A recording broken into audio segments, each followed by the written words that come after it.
Ik heb alleen maar gesproken over Pikisara, maar als we verder gaan, dan heb je Bigipoika. Daar heb je ook een openbare school. Er zijn leerlingen daar soms, wanneer de school weer begint. Straks begint de school weer oktober. Dit chinap, wan behoorlijk stoere doen of wan tafra. Ongelooflijk, soms hebben de leerkrachten geen krijt om te schrijven. Dus, geen krijt? Ja, dus hij komt zo ongelooflijk over. Hè. Maar tegen in de gebieden dat je informeert zijn, want dan praat je met bepaalde leerkrachten. Je praat met bepaalde leerkrachten en zo.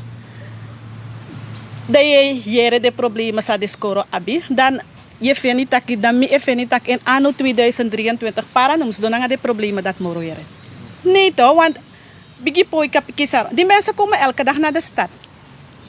Tot dus, dat wil zeggen, een man rekent dat moro tot verre binnenland. Die mensen komen elke dag naar de stad.